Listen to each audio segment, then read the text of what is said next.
Jeremy Fisher by Beatrix Potter.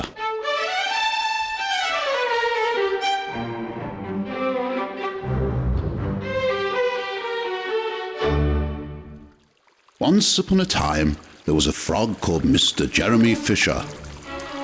He lived in a little damp house amongst buttercups at the edge of a pond.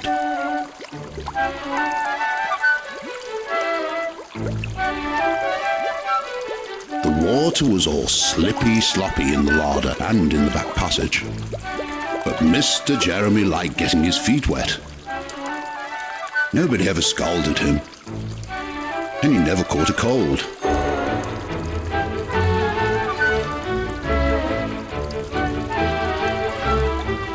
He was quite pleased when he looked out and saw large drops of rain splashing in the pond. I know, I will get some worms and go fishing, said Mr. Jeremy Fisher. Catch a dish of minnows for my dinner. If I catch more than 5 fish, I will invite my friends, Mr. Alderman Ptolemy Tortoise and Sir Isaac Newton. The Alderman, however, eats salad.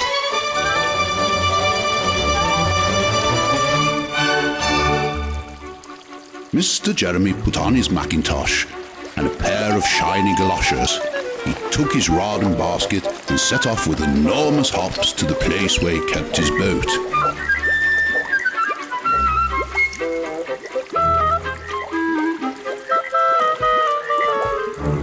The boat was round and green and very like the other lily leaves. It was tied to a water plant in the middle of the pond.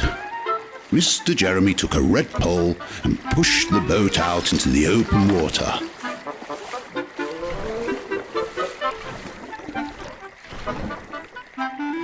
I know a good place for minnows, said Mr. Jeremy Fisher.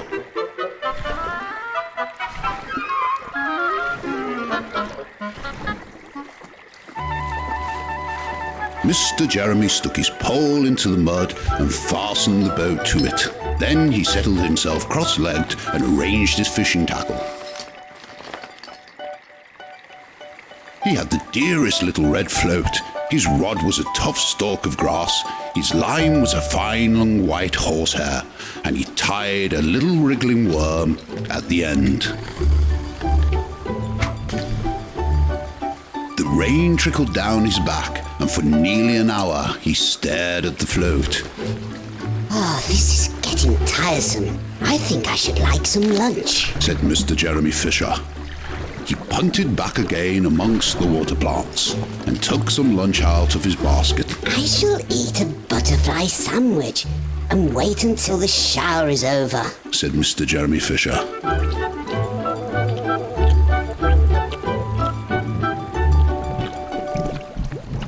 A great big water beetle came up underneath the lily leaf and tweaked the toe of one of his galoshes. Mr. Jeremy crossed his legs up shorter, out of reach, and went on eating his sandwich. Once or twice, something moved about with a rustle and a splash amongst the rushes at the side of the pond. Oh, I trust this is not a rat, said Mr. Jeremy Fisher. I think I'd better get away from here. Mr. Jeremy shoved the boat out again a little way and dropped in the bait. There was a bite almost directly. The float gave a tremendous bobbit. A minnow, I have him by the nose, cried Mr. Jeremy Fisher, jerking up his rod. But what a horrible surprise! Instead of a smooth, fat minnow, Mr. Jeremy landed little Jack Sharp, the stickleback, covered with spines.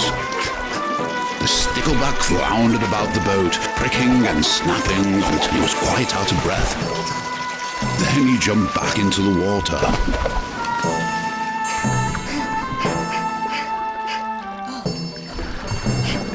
A shoal of other little fishes put their heads out and laughed at Mr. Jeremy Fisher.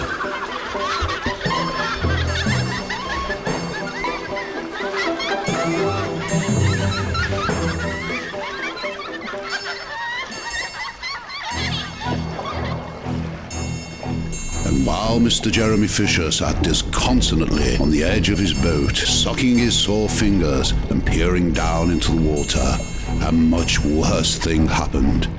A really frightful thing it would have been if Mr. Jeremy had not been wearing a Macintosh.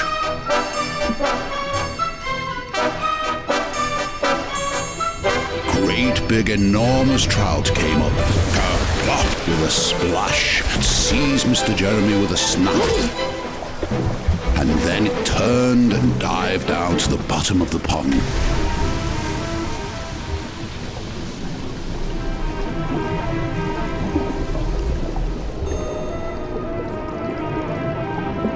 Trout was so displeased with the taste of the Macintosh that in less than half a minute it spat him out again, and the only thing it swallowed was Mr. Jeremy's galoshes.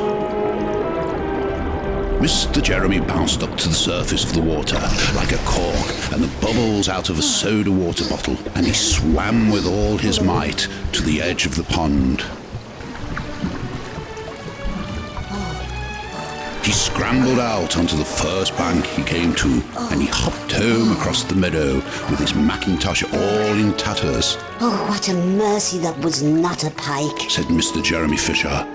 I have lost my rod and my basket, but it does not much matter, for I am sure that I would never have dared to go fishing again.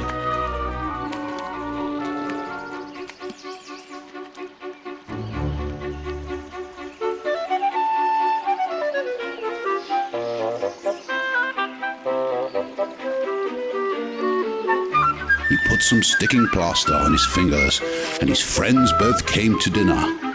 He could not offer them the fish, but he had something else in his larder. Oh, come, be seated. Sir Isaac Newton wore his black and gold waistcoat, and Mr. Alderman Ptolemy Tortoise brought a salad with him in a string bag.